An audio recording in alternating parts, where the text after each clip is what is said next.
Hey,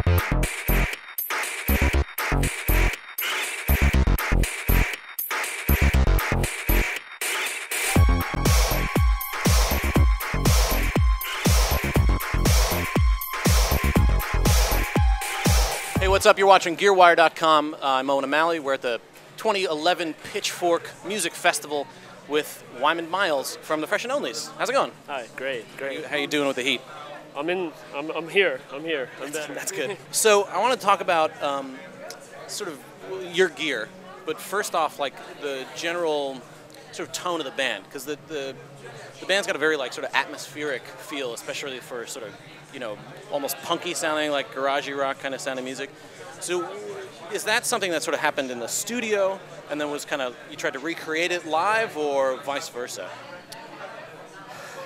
It's something we're very conscious of, and we're always keeping that balance between those two things.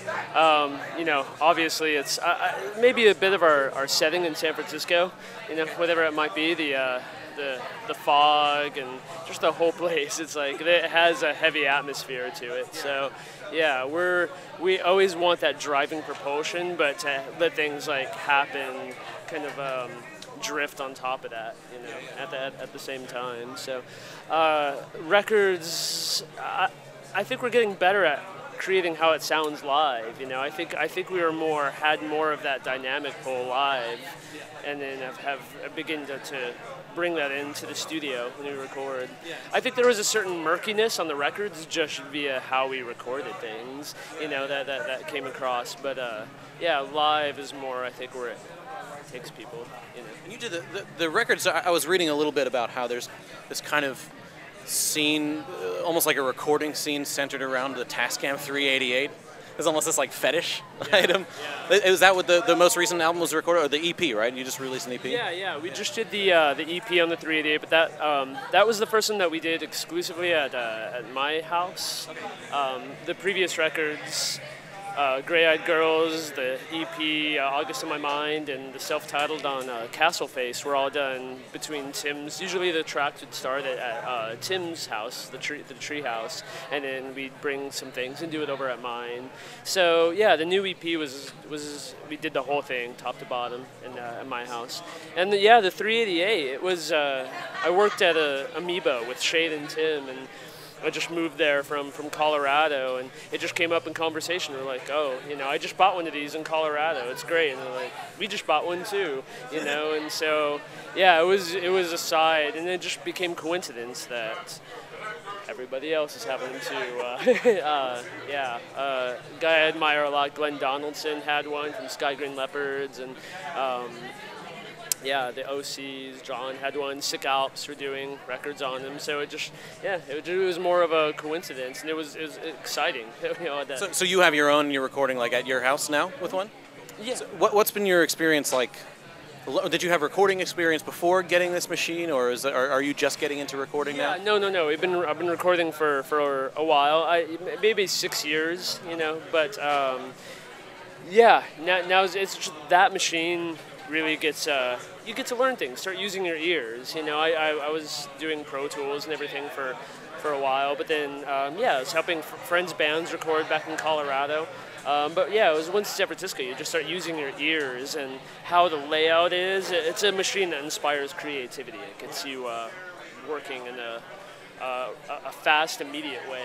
You know, there's just buttons and knobs and colorful, and the sweepable EQs. It's all tactile stuff. I just started to learn a lot about EQ and things with that machine. Yeah.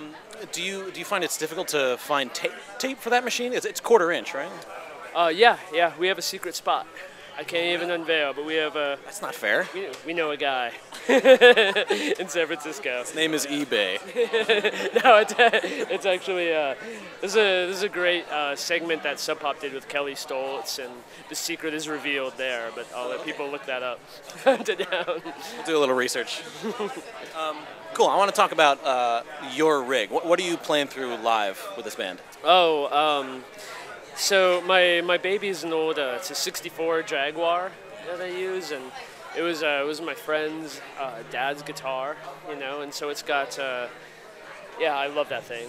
It's really difficult to play the action, but it kind of has defined, I think, my sound in a way. I have to attack it.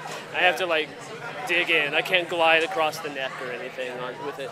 But yeah, it's stripped of all the wood, the varnish. I think that makes a sound, and it's really that with some reverb and into like a '90s reissue Vox. That was also a friend as well. And then like a combo, like an AC30 it's or an AC30, the top boost, but there's no frills on it whatsoever. And so I've got that, but it's done with old British Mullard tubes inside. So you just use the old stock tubes from. Do you notice a big difference, like when you use like premium power tubes like that? Yeah, those old ones are totally different. They give a certain life and muscularity, you know. And I love the AC30s. They run those ones at least. I don't know the new China ones. I just have no appreciation of, you know, much. But you put old Mullard tubes in there because Voxes run at full power all the time, unlike like new Fenders and things. So even at low volumes, it's giving you that maximum output of juice. Which, so yeah, I really like it. It has a real saturated and very clean. I can play it loud. The Jaguar helps too, but I can play it loud and still get a chimey, clean sound out of it. The single coils kind of help keep it clean. Coils, yeah, I played humbuckers for years, and before I realized the Jaguar single coil is my thing. Yeah. Do you have a lot of pedals, or do you keep it pretty clean? No, there's I don't use a lot of pedals. It's you know, the Vox has no tremolo or reverb on it, so I have to use that in pedal form. I used to just use in the early days travel with just a Space Echo and a fuzz pedal. But yeah, I noticed you had like a big real Space Echo. I noticed a couple of your live videos. So that's still the secret of like the records. We have Space Echo all over it. Yeah. But you know, touring with that thing just became a nightmare and very unreliable. So yeah, I have a couple tape delays or analog delay pedals to use that. Tremolo, fuzz, overdrive. I have a booster pedal. Yeah, pretty straightforward. Nothing too extravagant. Yeah. Cool. Well, thanks very much for taking the time to talk to us, man. Yeah, it's fun. It's fun to talk about these things. You don't get to do it in many interviews. So. Well, I'm glad to provide the opportunity. Yeah, and you get so sick of like, how'd you guys meet? You know, how did you guys meet? All right, man. Thanks a lot. All right, thank you. Yeah.